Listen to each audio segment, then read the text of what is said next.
السلام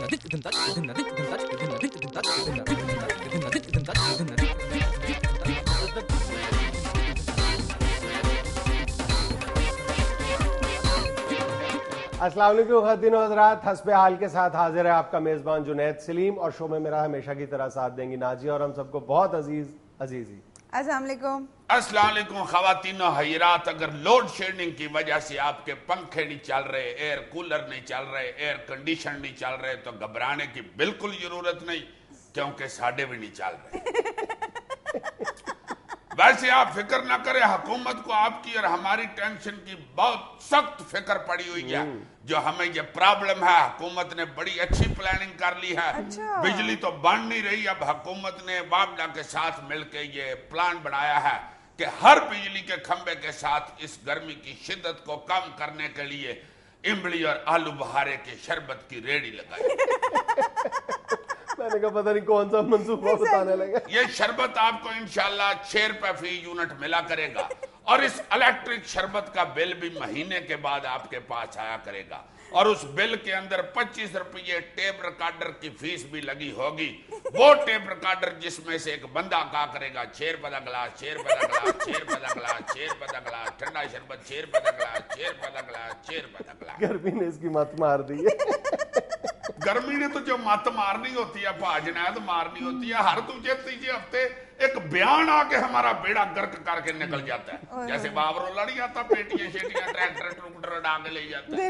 آج پھر میں پر بیٹھا ہوں جی کہ ایران جو ہے وہ ہمیں سستی بجلی دینا چاہتا ہے، مگر کچھ دنیا کی طاقتیں جو ہیں وہ ایران اور پاکستان کو اتنا قریب نہیں آنے دینا چاہ رہی، ان کو پسند نہیں ہے۔ مجھے بالکل ایک عام آدمی کی حیثیت سے یہ بات سمجھ میں نہیں آتی کہ کیا ہمیں پاکستان کو واقعی کسی دوسرے ملک سے بجلی خریدنے کی ضرورت ہے بھی یا نہیں؟ شاباش، نہیں جی بالکل نہیں ضرورت، زیادہ بجلی سے ہمارے بلب پاٹ گئے ہیں، نہیں پکے بیچارے پاگل ہو گئے ہیں ایسے ایسے کر کے۔ بالکل نہیں ضرورت جی، نہیں ضرورت۔ ایک بات سنو، آن پیپرز یہی صورتحال ہے۔ کیا مطلب؟ بالکل پاکستان کے پاس سرپلس بجلی ہے۔ اگر پاکستان اپنی پوری صلاحیت کے مطابق بجلی پیدا کرے تو پاکستان کے پاس اس وقت تقریباً 5,500 ہزار میگا واٹ اضافی بجلی موجود ہے، سرپلس ہے بجلی۔ جی آج مجھے یہ پتا چلا ہے کہ یہ کو بڑا برتن میرے قریب کیوں نہیں رکھنے دیتا، اس کو ڈر رہا کہ میں اس کے متھے پہ نہ مار دوں۔ میری بات سنو، اور یار اتنی موٹی پیت نکل آئی ہے اور تم پہ آگے سے سنا رہے ہو کہ بجلی سرپلس ہے۔ دیکھو مجھے نہیں پتا کہ کیا بات درست ہے یا کیا بات غلط ہے، میں تو وہ تمہیں اعداد و شمار بتا رہا ہوں جو حکومت ہمیں دیتی ہے، جو ہماری جو باقاعدہ جو نصابی کتب ہیں ان میں لکھے ہوئے ہیں ہمارے اعداد و شمار، وہ میں تمہیں بتا رہا ہوں۔ اس کے مطابق پاکستان میں اس وقت جو پاکستان کی پیداواری صلاحیت ہے وہ کم و بیش 20,000 میگا واٹ کے قریب ہے۔ 20,000 میگا واٹ؟ ہاں 20,000 میگا واٹ ہمارے یعنی ہر جگہ پہ، یہ تو حکومت پاکستان کے اعداد و شمار ہے نا۔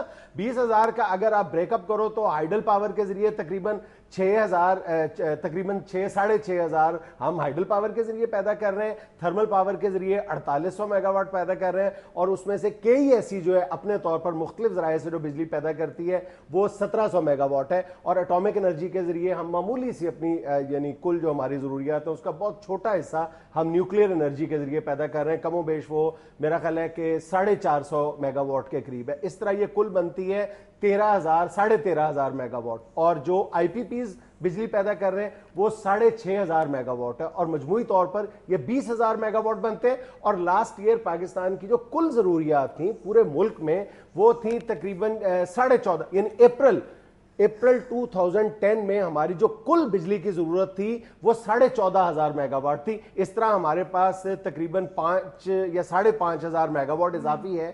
اب مجھے نہیں کون سا لطیفہ سنا رہے ہو مجھے؟ کوئی لطیفہ نہیں ہے، میرے لیے بھی یہ لطیفہ ہے یار، یہ سوچنے کی بات ہے۔ اگر تو دیکھو یہ اعداد و شمار غلط ہے اور ہم بھی غلط کوٹ کر رہے ہیں تو واپڈا یا حکومت ہماری درستی کر دے، ہمیں بتا دے کہ جناب آپ اپنے پروگرام میں یہ غلط اعداد و شمار کوٹ کر رہے ہیں، ہم درست کر لیں گے، ہمیں گائیڈ کرے، ہمارے پروگرام کے ذریعے عوام کو گائیڈ کرے۔ صحیح، یعنی 20,000 بجلی بن رہی ہے میگا واٹ، ٹھیک ہے، اور ہمیں 14,000 میگا واٹ چاہیے۔ 14,500 زیادہ سے زیادہ 15,000 میگا واٹ لگا لو۔ یار کو عقل کی بات کرو، کہیں رو رو کے میری بکھیاں نہ ٹوٹ جائیں، کیا کر رہے ہو؟ مجھے نہیں پتا، حقیقت تو یہی ہے۔ لیکن صحیح ہے جو آئے روز دریاؤں کے اندر پانی کی کمی رہتی ہے، یہ کیا سلسلہ ہے؟ بس ڈڈو پانی پی جاتے ہیں دریاؤں میں۔